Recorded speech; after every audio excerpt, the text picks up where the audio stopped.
नमस्कार, मैं सौरभ माला और सौरभ माला क्रिएशंस पर आप सबों का बहुत बहुत स्वागत है। तो आज मैं आप सबों के लिए एक छठ व्रत का बहुत ही सुंदर सा गीत लेकर आई हूँ। तो मेरे वीडियो को मैक्सिमम लाइक कीजिए, शेयर कीजिए और मेरे चैनल को ज़रूर से ज़रूर सब्सक्राइब कीजिए। धन्यवाद। तो चलिए हम लोग सूर्य भगवान का एक सुंदर सा गीत सुनते हैं। धन्यवाद। हमारो बालम परदेसिया छठवा में आई हैं जरूर, छठवा में आई हैं जरूर। हमारो बालम परदेसिया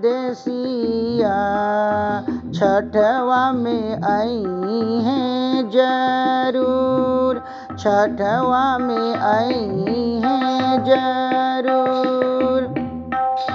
लिखी चिट्ठिया भेजली परदेसिया सड़िया लाई हैं जरूर, सड़िया लाई हैं जरूर।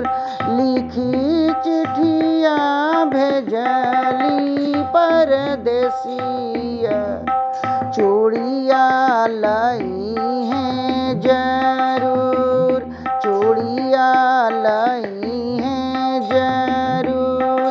हमारो बालम परदेसिया छठवा में आई हैं जरूर, छठवा में आई हैं जरूर।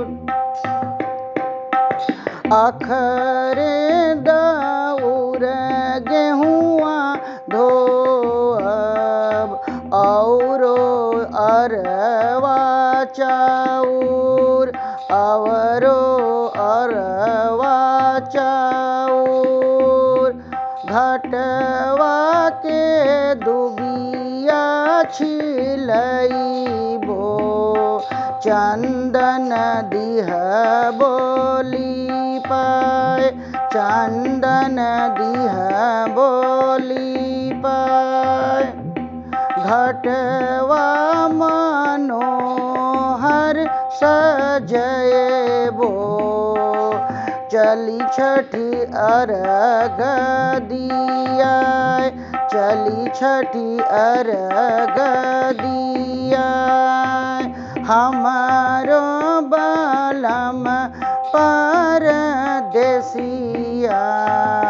छठवा में आई हैं जरूर, छठवा में आई हैं जरूर। जोड़वे अगरौटवा बनैबो अर्घ देहबो जरूर, अर्घ दिहबो जरूर।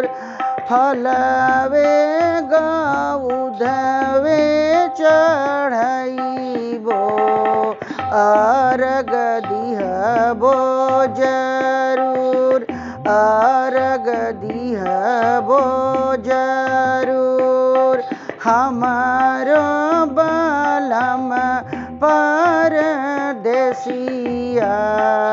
छठवा में आई हैं जरूर, छठवा में आई हैं जरूर।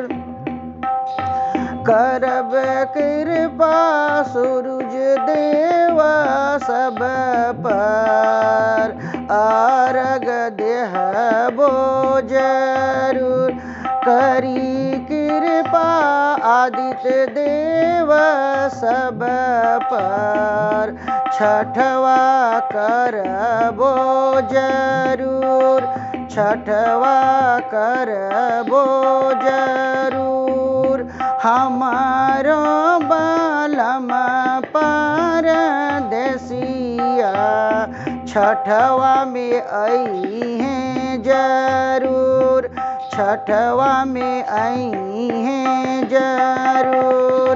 लिखी चिट्ठिया जली परदेसिया, सड़िया लई हैं जरूर, चूड़िया लई हैं जरूर, सड़िया लई हैं जरूर, चूड़िया लई हैं जरूर। नमस्कार।